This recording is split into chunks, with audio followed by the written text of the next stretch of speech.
اور لفظ بھی عبدہ، اپنے بندے کو سیر کروائی۔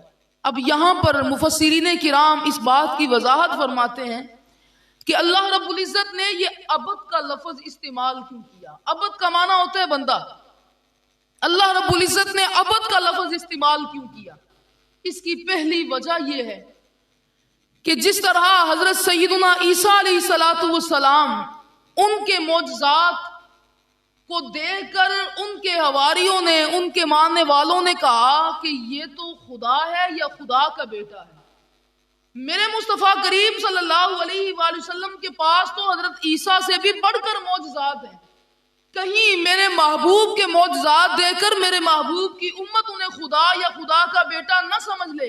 اس وجہ سے فرمایا عبد، کہ میرا محبوب صلی اللہ علیہ وآلہ وسلم نہ خدا ہے نہ خدا کا بیٹا ہے، بلکہ وہ تو میرا بندہ ہے۔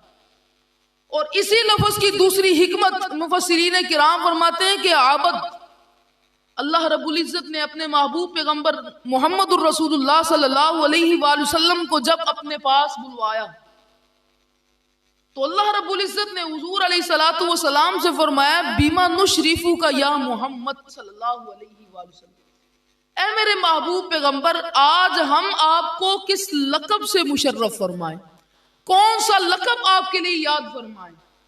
تو حضور علیہ السلام نے جواباً عرض کی، حضور علیہ السلام اللہ رب العزت کی بارگاہ میں عرض کرتے ہیں بنسبتی الیک بالعبودیہ، یا اللہ میں اس چیز کو پسند کرتا ہوں کہ تو مجھے اپنا بندہ کہہ کر پکارے، مجھے اس بات میں بڑا فخر محسوس ہوتا ہے۔ حضور علیہ السلام نے اپنے لیے لفظ عبد کو خود پسند فرمایا۔ اور تیسری وجہ علامہ اقبال اس حقیقت کو آشکار کرتے ہیں۔ علامہ اقبال نے فرمایا کہ عبد کا مقام اور ہوا کرتا ہے، عبدہ کا مقام اور ہوا کرتا ہے۔ عبد کا معنی ہے، عبد وہ ہوتا ہے کہ جو اپنے آقا اور مولا کا انتظار کرے، عبد وہ ہوتا ہے جو کسی کا انتظار کرے، جبکہ عبدہ کا معنی یہ ہے کہ آقا اور مولا جس کا انتظار کرے۔